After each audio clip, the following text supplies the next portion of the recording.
Gonski was asked by the federal government last year to lead a review of how Commonwealth education funding should be best spent. The report, handed down this week, calls on schools to ditch the old, industrial model of education, one teacher, 30 kids, fixed knowledge, for a more flexible one that teaches skills such as critical thinking and intellectual confidence as well as the basics, and turns teaching into a high-status, highly skilled profession. David Gonski. Photo. PearceHe knows the sector well, so he warned against letting the challenge of delivery daunt ambition. But 5 days later, there is already doubt and debate. Gonski's vision is not in question, that has been widely welcomed. The problem is, as he predicted, delivery. How can this reform be implemented across millions of students and thousands of schools? And can 6 states and 2 territories agree on issues as vexed as funding, curriculum, and the level of federal meddling they will tolerate? There is goodwill around the table, says Secretary of the NSW Department of Education Mark Scott. I think there will be concern if we can't reach an effective funding deal on the back of this. I think the achievement of the report is that good teachers look at it and see, yes, that's what we are trying to do. But how do we liberate them to do it? The devil is in that detail. As Gonski himself points out, his ideas are not revolutionary. Schools are already changing.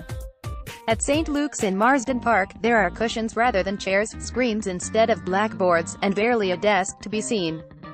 Even the word classroom is obsolete. When the bell rings, students troop off to their learning hub, a colorful, cavernous space where they cluster around a teacher, wander between workstations, and take their laptops into quiet rooms to focus on their lessons. An entire cohort of 90-odd children could study in this space, as their teachers tag team. One might talk the majority through a science project, while the others pull aside gifted or struggling children for tutoring. At the helm is a senior teacher, known here as a coach, who runs the room like an orchestra conductor, triaging need, helping colleagues, and thinking ahead. St. Luke's represents the best of good theory and good practice in education, says Greg Whitby, Executive Director of Schools in the Catholic Diocese of Parramatta. We are setting up ways to encourage teachers to grow, put students in charge of their learning, bringing in technology to help teachers do the work they do. I think David Gonski's report has helped legitimize all that and bring it into the mainstream. Greg Whitby says NAPLA and data is misused and misrepresented. Photo. Supply. These kinds of innovations are underway across NSW, particularly in the west of Sydney, where newly built schools are eschewing old designs in favour of this model. We are designing our new schools, the ones we are building now, to be genuinely open, collaborative spaces, says Scott. I think the closed door of the classroom and the mystery of what's happening in the classroom is going quickly. Teacher Kelly Bauer left a traditional classroom when she took a job as a learning coach at St. Luke's. She loves it. I couldn't teach in another model. It's a different way to prepare. It's not necessarily more or less work. You get more time with the students, getting to know them. There are often 60 children in a classroom, but she knows them all. You get to know them better because you are working in small teams with them. Her friends who teach at traditional schools are interested, and a little envious. Teachers see the way we have taught in the past isn't working. Kids are different. Attention spans, the ability to communicate with people. We've gone from a place where kids were pushed to go outside and play and interact, and that doesn't happen as much now. We need to teach kids those skills. She's right, the old approaches haven't been working. Parts of Gonski's report make bleak reading. Australian children begin school with wildly differing capabilities, and that only gets worse as they progress. In Year 3, the gap between students from advantaged and disadvantaged backgrounds is about 10 months. By the time they are in Year 9, that has increased to 2.5 years. NAPLAN data shows that the most advanced 10% of students are 5 to 6 years ahead of the most disadvantaged ones. Loading as a group, Australian children have tumbled down OECD ranking tables for key subjects since 2000, with the most dramatic drop in mathematics, where they have fallen from 6th to 25th. Singapore, Hong Kong, Macau, Chinese Taipei, they have put an incredible amount of emphasis into building up the education of their children. And we haven't, says Gonski. This section of the report raised hackles in the sector. Language up front, some educators rightly found a little bruising, says Scott. Research also shows the countries at the top of the tables were also the ones where there was greatest concern about the students' well-being and mental health, he says. So some are saying, let's concentrate on maths, science, fine, but recognize that we are educating the whole child. The Gonski answer is to create a system in which every student has an education that is individually tailored to their needs. struggling are supported, those in the middle are nurtured, the gifted are pushed, to give teachers more time to work with individual students and focus more on professional development. Gonski advocates the privatization of teaching, or moving away from teachers being solely responsible for their own teaching practice and working in front of the class, but he didn't explain how that would work. That's for teachers to work out, he said, inside an adaptive classroom at St. Luke's in Marsden Park.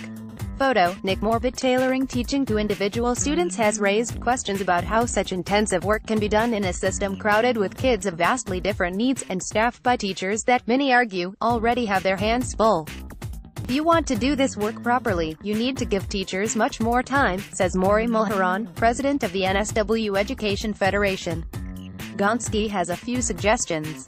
One is the online tool, that electronic safety net that tracks each student through their education.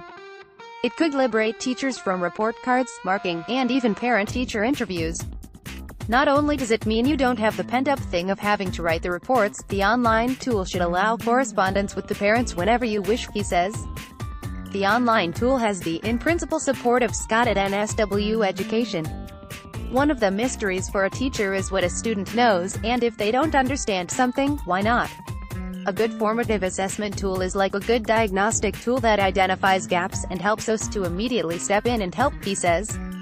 But opposition education spokesman Jihad Dib worries about the collection of too much data on students and an over-reliance on technology. The best person to track outcomes is still the teacher, he says. I don't think education is as simple as, here's a problem, punch it in, here's a solution. Teachers also want to ensure that any tool is designed by members of the profession, not a corporate interloper.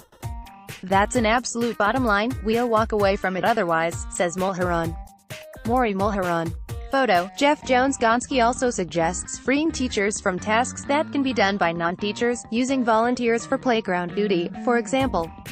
The lollipop person. Why aren't they allowed into the playground to make sure the litter is taken care of, or that the kids get a seat as required? Administration assistants could help with school excursion paperwork, perhaps. Or maybe the timetable could be rejigged. It is not beyond the wit of men or women to allow the teacher more face time, he says. In these suggestions, Mulheron sees a reminder of the fact that Gonski is a businessman, not a teacher. We have to be very careful of this. Teachers are acutely aware of the dynamics between peers, the social relationships between children. They take that information to them on playground duty. I don't see that as a menial task, but it's not Gonski's job to work out the details. That's now up to the states, the Commonwealth, which are negotiating a funding agreement for 2019 and beyond. The first sticking point is money. The federal government commissioned Gonski to work out how its already allocated money will be spent, but the states will argue they need more. Loading thin. There's problem of asking states to agree on matters of curriculum, classroom tools and education research. The education ministers met on Friday to begin what is likely to be a fraught process. The next nitty-gritty will be the recommendations and what we do with them, says NSW Education Minister Rob Stokes. For teachers like Greg Miller, principal of St. Luke's, who are on the front line of this education revolution, Gonski 2.0 is a watershed moment. There is a lot of enthusiasm about it out there, he said. It's an